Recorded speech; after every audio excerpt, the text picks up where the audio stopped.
Just ring you up Christopher Browell again.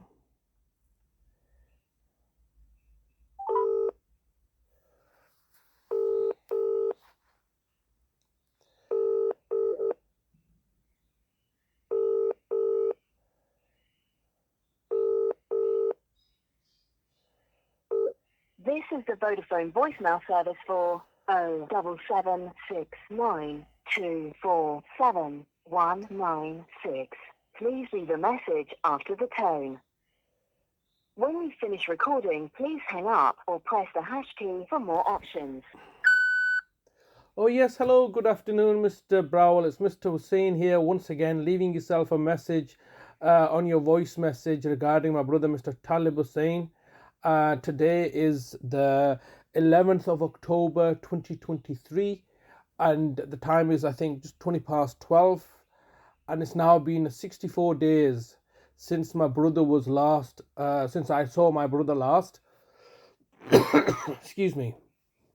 Since I last saw my brother, after you have now unlawfully abducted him and are now holding him in your unlawful care and custody, and refusing to engage with me any further, and are on the and it's my understanding from what you've been liaising with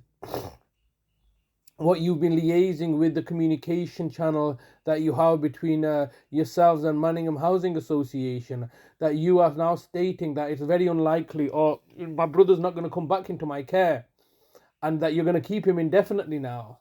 Well, the thing with this is that my brother is not just a piece of object that you can come and steal from us, like you, the council, did in December 2013, when he came to my house, raided me, arrested me, went into my bedroom and stole my safe with £30,000 in it, and also all our valuables, including my mother's jewellery, which you're still retaining and holding on to.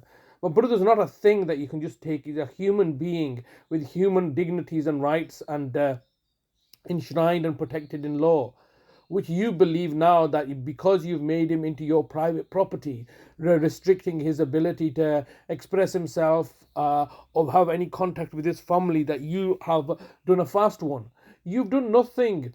All you've done is abuse your position of power or authority by weaponizing the police system that's meant to be there to protect and serve us. All you've done is weaponize the court system, which is meant to be there to dispense injustice. You believe that you're so clever that you have managed to weaponize things, and therefore you win. You know, the world doesn't work that way. You can't just weaponize things and expect to be powerful. You use the law that you're supposed to be working under, as I have always worked myself under the law, rather than acting abusively or acting belligerently and acting outside of the remit of the laws that you yourself have created. You set the rules that you then break, and then expect me to have broken them as well. I've not broken any laws. I've tried to stick with the laws, which you're now disregarding. You came to my house, your managers, or you, the collective, and when I say you, obviously it extends to both the District Care Trust and the police and yourself as the local authority, and had abducted my brother on the 3rd of August 2018. He was not released fully discharged into my care until the 30th of January 2019. That's a period of 180 days that you had my brother in your unlawful care and custody, and yet you could not definitively and positively identify that my brother lacks mental capacity. I asked several times to Dr. Reshmi Dixon to establish that he has mental capacity to authorize me. I would suggest you look to you too should look to review the videos that I've created on my brother Talib's channel, which fully now articulates his MDT meeting of the 30th of January 2019, where I was objecting for my brother to be put into my care. Now, 45, I think it's 45 or 46 months later, you kidnap him back again. So you've had him, he was in the community for 45 months into my care, where you were not paying him one single penny. He had no resources put in place. Knowing the fact that he was out on a Section 117, you were fully reliant upon myself. In the meantime, in that 45 months, you were targeting my mother, murdered her, and yet I was still expected to care for my brother, which I have been doing, and on the basis of of his care package of £1 million a week. You've been made aware that as a consequence of you now abducting him, it's £1 million a day. And you seem to be laughing and jeering and just disregarding what I'm saying, yet taking all these villainous actions. My brother is now going to die in your custody because that's what you do. You can't care for people. You cannot care for my brother, especially considering the language barrier, considering the racism, considering the Islamophobia we've been perpetrated and subjected to. You cannot care for him. So all you're going to do is basically end his life under some pretext, or he got pneumonia, or he fell down, or this or that. He should not have not one hair of his hair on his head or his body should be harmed, because you've taken him well from my care, forced by the police, raided my house, stolen my phones, and now are holding him unlawfully captive, refusing to engage with me, refusing to tell me what laws you've taken, under what law you've taken my brother. You are so desperate to ensure that my brother lacks mental capacity that you're going to all amounts of length by buying off the judges and the judiciary and the housing association and everybody to ensure that you get your paperwork right. And you will never get your paperwork right, because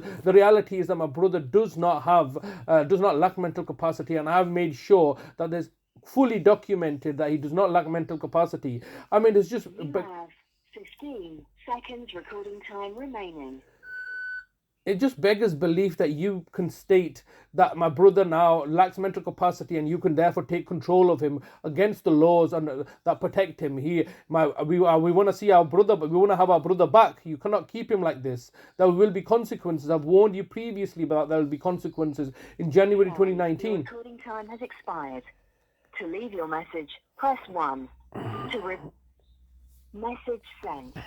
Thank you for calling. Goodbye. See how humiliating and degrading this is, that they're refusing to speak to me, refusing to communicate with me, refusing to engage with me because they don't feel that they have to, and they're the public authority and they want to be in charge, so they don't feel that they want to or need to or have to engage with me, and I have to now humiliate and degrade myself every day by leaving a voice message which they can simply then press the delete button and then ignore. That it never happened. We will not record. So their attitude is that we will simply delete it, we will not record it, and therefore it didn't exist. This is how ludicrous and asinine these people are. They've got mentally deranged. I'm ringing them up every single day. I'm leaving a message every single day, and every single day they believe that they can just ignore me and not engage with me, and simply, just buy off the judges to railroad an order that's then going to leave them in a good light and further be to me and my brother or my family's detriment. That is the playbook, isn't it? That's exactly what they did previously in my mother's case, when they effectively kidnapped her by removing me from her care, from her life for the last 334 days of her life, and then murdered her off by giving her a lethal injection of a COVID-19, and now stating that it's because she just, now they won't even give me an answer how she's died.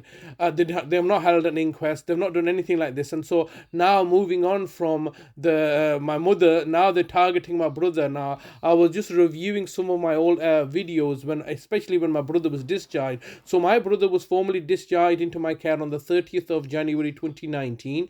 He's been in my care until the 8th of August 2023. That's a period of 46 months. During that time period, he's not received any unfettered access to his own money. They've attempted to give me some of his money. Initially, I took some money. I think I started taking some money. I can't remember, but we definitely have not taken any money since February 2021, when we were last kicked out of the city. And it was just simply being that we will not give you any money, even his own access to his own benefit money, and yet we're going to retain all his social care money, all his benefit money, all the money that you've ever had in your trust fund, any kind of money that you've got. We want it all, and we want to be in control. So they can steal money. Money's easier, or objects or things are easy to steal. Look, they've come into my house unannounced on the 8th of August, arrested me, come into my house, taken my brother's passport from my bedroom, taken my documents, taken my mobile phones. Things are easier to snatch and take. Property or goods are easier to snatch and take and deprive people of, because you can just simply use force. and that can be done by simply anybody with, let's just say, a bike can go up to somebody and say, look, just give me your stuff, and threaten them with a knife. So the way that they're behaving is like feral children or feral gangsters that go around mugging people. So they can easily mug people by weaponizing the police system, by weaponizing the police and coming to arrest me and taking what they want. So that's what they've done.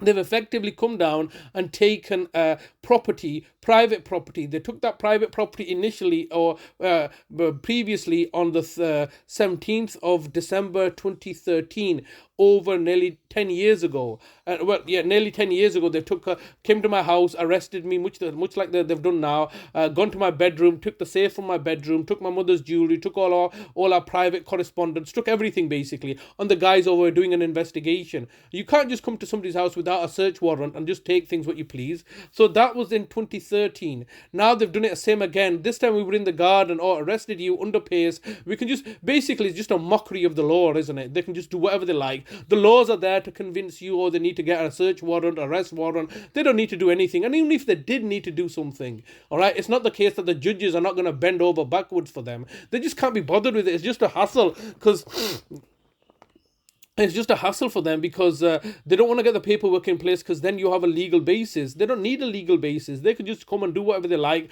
Like, they've come and searched the house. They've taken the property from here. There's a procedure that needs to be followed, that you need to leave me with details of what you've taken. They've not bothered doing that. They've waited 2 weeks later until to give me that, after I've been begging them and trying to speak to the investigating officers and the police. And then eventually they've given me some gobbledygook saying, oh, this is what we took, yeah. 2 weeks later. Everything is geared to their advantage. They will bend the laws, they will twist the laws, they will do anything that they need to do in order for it to be for their advantage. It's just simply ridiculous and sickening that I'm having to deal with the same bullshit over and over again 5, 10, 15, 20 years later.